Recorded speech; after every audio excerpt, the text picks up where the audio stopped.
everyone. My name is Sevara Abdullayeva, and today we will have a topic on different ways of assessing students' knowledge, planning, and critical analysis. Before starting our lessons, I want to introduce you to the guide on how to assess students' learning. Are you ready? I hope you are. Let's watch our interesting video which I have prepared for you. A guide on how to assess student learning effectively. Hello and welcome to our guide on how to assess student learning effectively. As educators, we know that assessing student learning is an essential part of our teaching practice. However, it can be challenging to determine the best methods for assessing our students' progress accurately. In this video, we'll provide you with some helpful tips and strategies for effectively assessing student learning. 1. Define your learning objectives. When defining your learning objectives, it's important to be specific and measurable.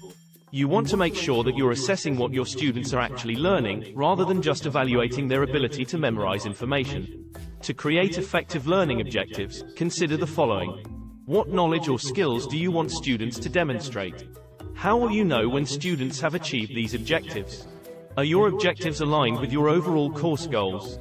2. Use multiple assessment methods. Different types of assessments can help you evaluate different types of learning.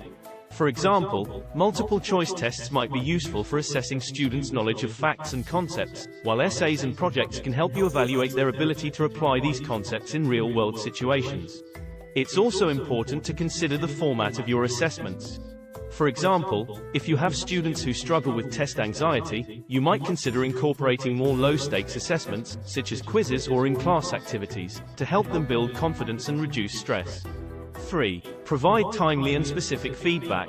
Feedback is an essential part of the assessment process, as it helps students understand where they need to improve and how they can do so. However, it's important to provide feedback that is specific and actionable. Vague comments like, "good job," or "needs improvement," don't give students enough information to understand how to improve. To provide effective feedback, consider the following. Be specific. Point out specific areas where the student did well or needs improvement. Be actionable. Provide concrete suggestions for improvement, such as revising a paragraph or practicing a specific skill. Be timely. Provide feedback as soon as possible after the assessment, while the information is still fresh in the student's mind. 4. Create rubrics. Rubrics can help you evaluate student work consistently and provide students with clear criteria for success. When creating rubrics, be sure to consider the following. Align your rubric with your learning objectives. Use language that is clear and easy for students to understand. Include specific criteria that will help you evaluate the quality of the work. Provide examples of what constitutes each level of the rubric. 5. Encourage self-reflection. Encouraging students to reflect on their learning can help them identify their strengths and weaknesses and set goals for improvement. Some ways to encourage self-reflection include asking students to assess their own work and identify areas where they need improvement, having students set goals for future assignments or assessments, providing opportunities for students to discuss their learning with their peers or with you. In conclusion, assessing student learning is an essential part of our teaching practice. By defining learning objectives, using multiple assessment methods, providing timely feedback, creating rubrics, and encouraging self-reflection, we can effectively assess our students' progress and support their learning. Thank you for watching, and we hope you found this guide helpful. I hope you liked our video. I think it was useful for you and you gained some kind of interesting insights. Let's continue. Well, our lessons outline will consist of 3 parts. We will cover the areas such as test selection, evaluation, and revision. So let's start with the test selection. Well, effective assessment planning and critical analysis are essential components of lesson planning in English language teaching. Assessment plays a crucial role in monitoring students' progress by providing feedback and informing instructional decisions. So it's very important to have assessment planning because the students are kind of eager to learn, and without your effective feedback and assessment, they will not be able to improve their knowledge and build their own, educational career. Next one. Well, the test selection has some criteria. Well, these are the first one. It should have alignment with the learning objectives. It means the task should align with the specific language skills and the learning outcomes that are targeted in the lesson or unit.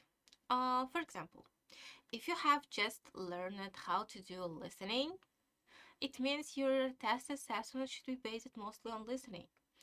Uh, Also, they should assess the desired knowledge, skills, and abilities that students are expected to demonstrate. It means when the student comes to you and asks to improve their speaking, it means when you teach them speaking, most of the test assessments should be based on oral performance. Next one, validity and reliability. What is it? Tests should possess sufficient validity, ensuring that they measure what they intend to measure. Reliability refers to the consistency and the stability of test scores. It's also very important. It's crucial to select tests with established validity and reliability evidence. For example, they should be valid. It means they should be able enough to assess your knowledge. For example, we have standardized tests like IELTS, TOEFL, and these tests are valid enough and they are reliable enough. They measure our knowledge on four aspects, right? Okay. Next one, sustainability for learners. What does it mean? It has some several factors. Tests should be first one, age appropriate. Next, we should take into account language proficiency level. If the student is beginner, of course you are not going to give them intermediate level test, right? Next one, consideration should be given to the cultural and linguistic background of the student. It means linguistic and cultural background. What does it mean? It means, for example, if the student is from the country which has a big accent like Chinese, Indian, we should put more stress on the pronunciation while teaching, and of course, we should include pronunciation in our test assessment, right? Next one, content validity. What does it mean? Assessing whether the test adequately covers the content and skills it aims to assess. It means like we assess what we teach, right? Reviewing the test items and tasks to ensure that they align with the targeted language skills and learning outcomes. It means the students should be able to take what they want finally, right? Next one, authenticity. What is it? I think it's one of the most important factors while teaching the language and learning, of course. Evaluating authenticity of test materials and tasks to ensure that they reflect the real world language use and context. What does it mean? It means our teaching materials should be based mostly on authentic materials, the materials based on the real life. Thus, it will be easier for students to learn them, and in the future, in turn, they will be able to use them in their everyday life, right?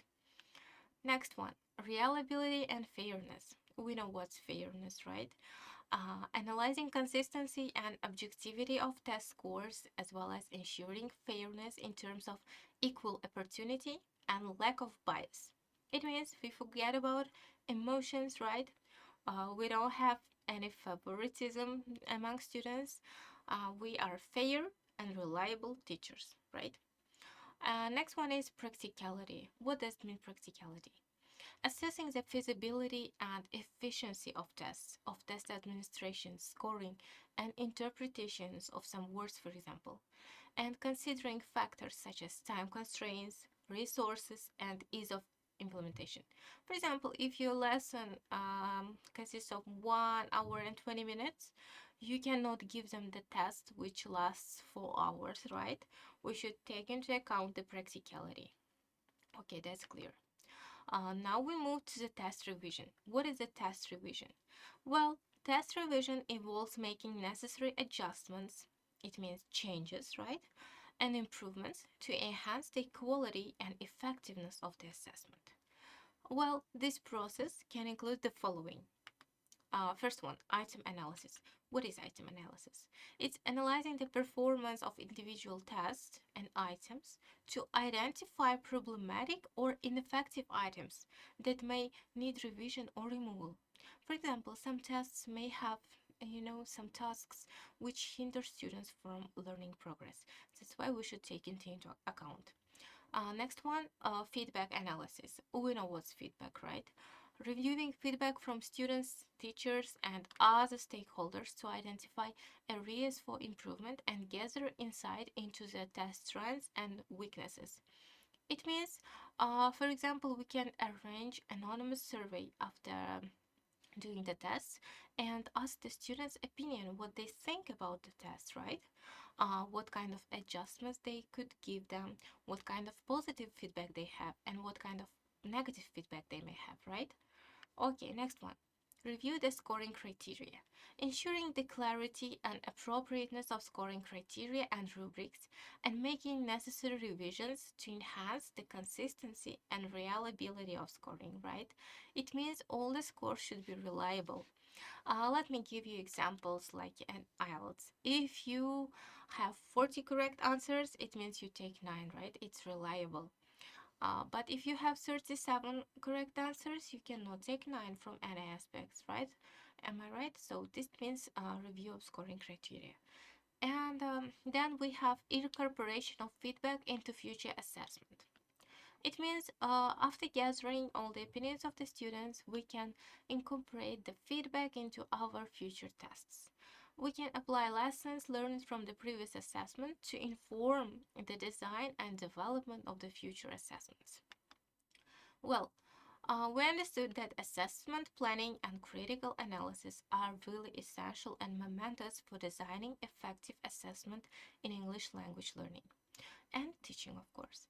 Selecting appropriate tests, evaluating their validity, reliability, and revising assessment based on the feedback, of course, and analysis are the crucial steps in ensuring the quality and the alignments of the assessments with learning objectives. It means if we want to have a good lesson, we should think not only about lesson planning, but also about assessment planning and critical analysis. These are really crucial. Well, by considering all the factors mentioned here in the presentation and engaging in ongoing evaluation and revision processes, teachers can actually create assessments that accurately measure students' performance, provide meaningful feedback, which is quite important, and support effective instructional decision making. Well, I hope the lesson was pretty clear and easy to understand. And I really believe that you will use assessment planning and critical analysis in your future lessons, or maybe for some of you in your ongoing lessons, right? My dear colleagues and my students, thank you very much for your attention. See you again. Bye bye.